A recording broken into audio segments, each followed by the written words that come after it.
I was watching a crime show the other day, and this particular episode, it showed a woman who was walking at night alone, and a guy ended up following her. And it just made me think. I know I told you guys before about the incident that I had many years ago when I was walking home from work. I was walking by myself. I had taken a small side street from my job, and it wasn't too late, maybe about midnight. I'm not exactly sure, but the streets were pretty empty. And when I took the side street, I saw this guy, grown man on a kid's bike late at night, seemingly with nowhere to go. And instantly my gut told me that this was going to be an issue. So no sooner had he passed me by, I could hear that he was turning around. And at that point, my instinct was to, number one, I needed to get to the main street where the lights and the traffic and the cars would be, or at least more cars would be. You know how they tell you to act when you see a bear or some type of animal, to act big and make noises and,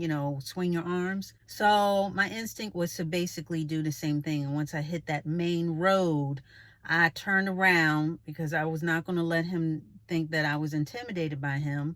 And I wanted him to know that I knew he was behind me. I was making noise and yelling at him and this and that, so much so that I attracted the attention of a passerby in a car, and they invited me into the car so that they could take me home. But watching the show, it just reminded me that we got to be careful out here, guys. I'm not a fearful person. I don't walk around scared and bug-eyed and thinking everybody's the enemy and is out to get me. So I don't live in a state of paranoia, but I do know that I live in the real world where not everybody shares the same morals, the same values, value of life, a state of mind. They may not be in the right state of mind, that may not share the same opinions that I do. I mean, there are a lot of good people out here, but there are also a lot of people who are up to no good. And we just have to stay aware. I remember years ago when I was on a train, this is back in Philly, and I was a young buck. I was a young wee lass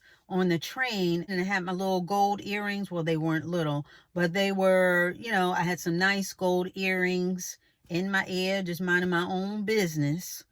And at that particular time, a lot of people were getting their jewelry snatched, like chains and earrings and things of that sort, sneakers even, while they were riding on the train. And there are seats that are by the door where people get in and off the train, like bookends, so they're on both sides of the door and they sort of face outwards. And they used to call the seats sucker seats. And they call them sucker seats because anybody sitting in that seat with anything of any value, someone who was plotting on that can simply get up, act like they're about to get off the train at the stop, and just lean over and snatch whatever they were trying to take, whether it was a purse, earrings, whatever, and run off the train. It was easy pickings for anybody that was trying to steal. So anyway, I wasn't sitting in those seats. I was sitting in another pair of seats that was sort of near that, but anyway, it didn't even make a difference. Person ended up snatching my earrings and ran off the train, even from where I was sitting. So that was a feather in my cap as far as a learning situation. So that not too long after, when I replaced the earrings that they stole and I was getting on another train, I felt someone behind me. And instead of me just turning my head all the way around, my instincts kicked in and I just clicked my earrings off. These were the earrings that you could sort of just flick the back of. They weren't post earrings, they were hoop earrings. So I took both my hands, I flicked the back, and I just had them in my hand, the earrings. And I got on the train, and when I sat down, do you know that this man could stare at me like he didn't know what had just happened? Like he was in shock. And that was like confirmation that this person was up to no good. And it would have been an easy pick. It would have been easy pickings just for him to snatch those earrings from off my head and go about his business, because it was a crowd of people getting on a train, so it would have been easy for him to get lost in that crowd and disappear. So I had to go with my guts. I had to go with my instincts. From that point on, I didn't really wear my earrings on the train. I knew not to wear them, but for some reason I had them on. But from that point on, I never wore them on the train. I only put them on afterwards, after I was already at my destination. I remember another time, it was years later, I was in Atlanta. I was at the grocery store and it was daytime. It was daytime, but it wasn't busy. I pulled up and I was about to get out of my car and I saw a man. He didn't have a car, he didn't have anything, and he was sort of weaving between the cars and coming towards me. Now, he acted like he wasn't looking at me, but at the same time, he was making a beeline towards me. So anyway, I looked right at him. So I looked up at him, looked back down, and I clicked my doors because he was getting closer. And again, I didn't see anybody else around. He didn't have any keys in his hands. It just didn't look right, just didn't feel right. So like I said, looked up, looked down, locked the doors. And do you know, the man stopped, looked at me, and made a U-turn because he was close enough to hear the locks lock on the car. So he did hear that, stopped, looked at me, and made a U-turn. Yeah, sometimes when I think about that one, I'm just like, wow, God, you did that. But I had to go with my gut because it just didn't seem right. And to me, again, that was confirmation that something wasn't right and I did the right thing. Because regardless, even if it was innocent on his behalf, I needed to stay safe. Because at that point, I think my door was unlocked because I was about to get out. And I think he knew that and was about to do whatever. Speaking of the grocery store, another incident. Again, it wasn't nighttime. This time it was quite a crowd. I went up to the door and the guy was already yammering. And the guy was like, "Excuse me, miss." And already you're like, uh-oh. So he said, "Excuse me, miss. Can you help me out?" I said, "What's wrong?" He said, "Well," and then he gave this long, sad story about him and his girl or whatever. They got a baby, they at the hotel, they from out of town, and yada, yada, yada. They don't have no money. Can you help us out, this and that? So I said, "Well, what do you need?" "Oh, if you can just get us, I don't know, a couple of chips and this and that, and da, da, da," like small stuff. And I'm thinking to myself, worst case scenario, I can do that. If he's lying, he just wants some chips or whatever he was asking for. And then he got specific. He said, "Yeah, can you get me he said something specific. I don't even remember. I want to say cookies or whatever." I said, "Wow, okay. Beggars can't be choosers. At least they're not supposed to be." I said, "Let me see what I can do." So I went in there and I was just a little, taken aback, but I was like, all right, well, this and that. And then I said, "You know what? I'm not giving him nothing because not only was he specific, but something just didn't feel right. It just didn't." So come back out. Now remember, it was just him when I went in. But when I came back out, it was him and another man in a car. So now they're sitting outside the store in a car. And I said, "Oh, okay." I told him, I said, "Yeah, I wasn't able to get this and that, but I hope you." And he said, "Well, if you can give me a couple of dollars or something like that." I said, "Oh, I'm sorry, I don't carry any cash on me." Which I don't carry cash on me. So he said, "Well, if you don't live far from here, I can follow you to the house." I was insulted at that point. I was upset because I'm thinking to myself, you think I'm that stupid that I'm going to let you follow me to my house? And at this point, I said, "No." I said, "My husband," I didn't have a husband. "My husband and something else." I said, "No, that's not going to work." And by the time I had gotten the words out of my mouth, I guess somebody in the store, because maybe he had harassed somebody else in the store, someone had called the cops on him. They rolled right up and they started engaging with them. And at that point, I got in my car and I made sure he didn't see my license plate or anything, because I pulled out and I did this whole little pulling back and pulling to the side and all this other stuff so he couldn't see my license plate. Again, I mean, this one was pretty obvious. We're not letting anybody follow us to our house. I don't care if it's the daytime and anything like that. He said that he had walked from the hotel or whatever nearby and he was just so bad off or whatever. And you sitting in a car with a whole other man. People, predators, opportunists, they are out there and we need to be aware. It doesn't matter whether it's daytime, doesn't matter if it's nighttime, doesn't matter if it's lunchtime, doesn't matter if it's a crowded place, it doesn't matter whether it's a desolate, empty place. People are out there that don't mean us any good, and they don't care.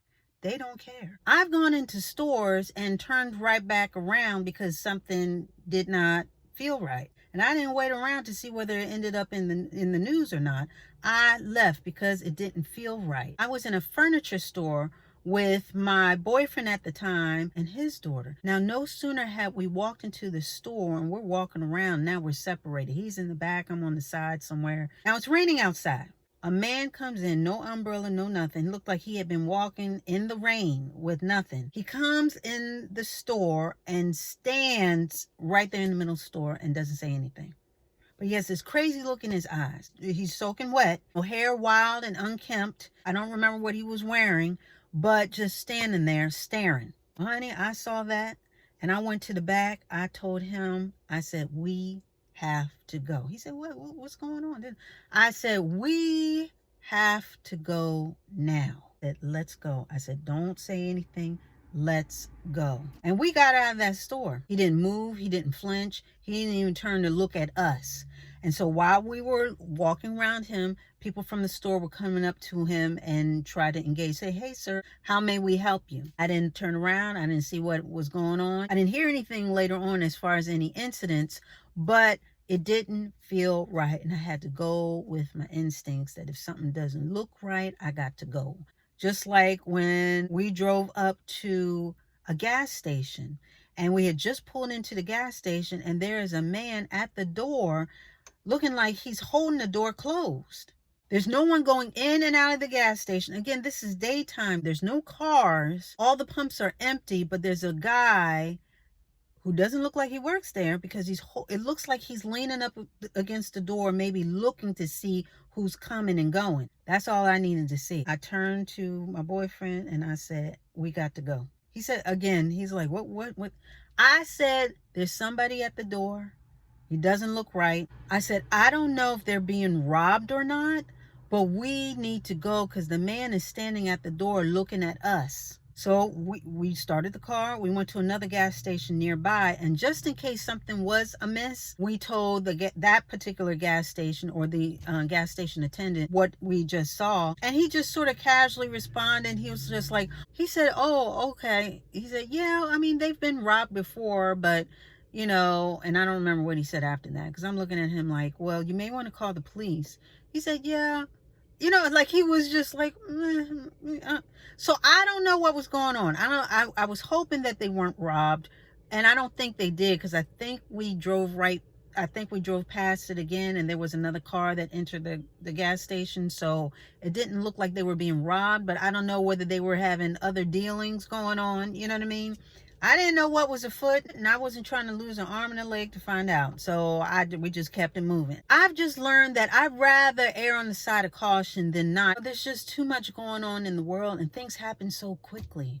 They happen so quickly, and a lot of times you don't even have a chance to react. So if you can read the scene, always be aware of your surroundings, you know, keep your cell phone charged up. You know, I told you guys, you know, I now walk in the middle of the street. I had a friend years ago, a guy friend, tell me to walk in the middle of the street. If you're walking at night by yourself, walk in the street so that the street lights and people can see you. Don't walk on the sidewalk because people can jump out from behind trees and such. Always remember that. You know, when you get in your car, lock the doors immediately. You still hear about people that don't lock their doors to their house, the back door, the front door.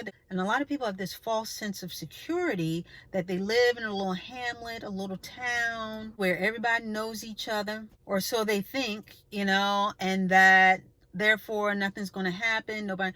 But people are people. People change all the time. People's motives change all the time. You can know people and never really know them. We've all heard about situations where people were friends and one friend set the other friend up either to get robbed or worse, you know, people taking trips, girls taking girl trips, and you know, some of them not coming back, or some of them scamming the others, somebody setting somebody else up to have harm done to them because they're jealous. You know, not everybody's going to be your friend. Not everybody's going to be your boyfriend, girlfriend, you know, and have the best for you and love you the way you think you should be loved. You know, not every friend is a true friend. As soon as you turn your back, they got something to stick right in it. You know, people are going to people. You just have to be aware. You have to be aware of who you're dating. We have to be careful who we wine and dine with. We have to be careful who we share our information with. There's a lot of scammers out there that are just trying to take you for all that you got. You know what I mean? And then some. But you got to be aware of your surroundings. You have to know your audience, know your surroundings, know what you're dealing with, and pick up on the signs. And again, we talk about discernment all the time. You got to sharpen your discernment. Stay prayed up. I always try and stay prayed. Not try. I stay prayed up. If I'm confused about a situation, I pray about it. You know, if I have to wait a beat, then that's what I'm going to do. I'm going to wait a beat. You know, I don't care if I miss out on a couple of dollars or a free this or da da da. And again, this is not to scare. This is not to live in a state of fear, because you know we don't subscribe to that. We don't subscribe to living in a state of fear. We live in a state of awareness with sharpened discernment. Okay, we stay prayed up and we keep it moving. Again, not trying to scare anybody, but just want to reassure those who sometimes doubt their own instincts. Go with your gut. And of course, always stay prayed up. Pray about it. Ask God to give you the foresight, to give you the sight to see what you cannot see on your own. So just stay aware. Be careful. Be careful out there, because there's a lot of nonsense going on. It's a lot. And with that, we are going to put a button on it.